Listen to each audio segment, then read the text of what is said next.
I was only 17 when my dad looked me straight in the eye and said words I'll never forget. Find your own way. You're not my responsibility anymore. And just like that, he tossed my small duffel bag on the porch and slammed the door shut. The sound of that lock clicking was the sound of my childhood ending.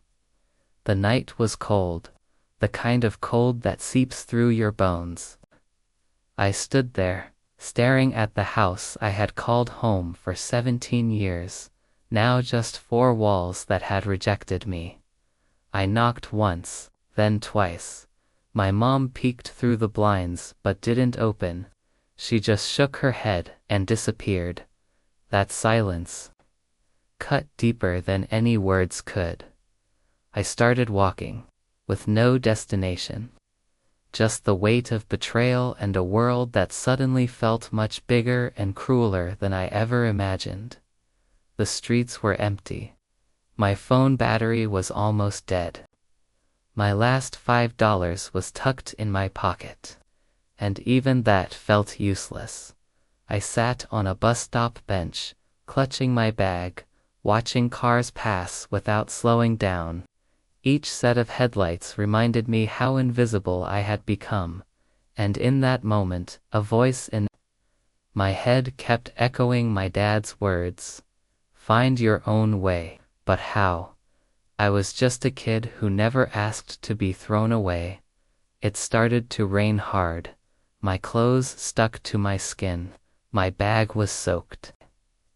I pulled my knees up and buried my face, trying to hide the tears mixing with raindrops. For the first time in my life, I understood what true loneliness felt like. No family, no shelter, no one to call, and then I heard it.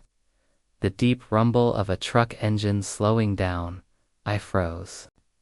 The headlights cut through the rain, blinding me for a second. The truck stopped right in front of me. The window rolled down, and a familiar voice called out, "Hey kid, get in before you freeze to death." It was my uncle, the one who had always been the black sheep of the family.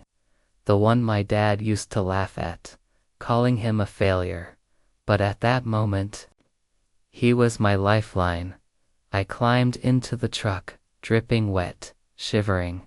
He handed me an old hoodie and said nothing for a while, just drove. The warmth of the heater felt like the first kindness I had felt in hours. Finally, he spoke. "You're not alone. Not anymore."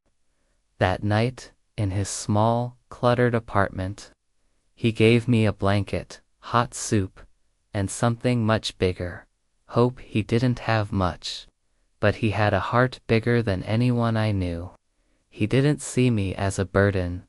He saw me as family, and as I lay there, staring at the ceiling, I realized something powerful.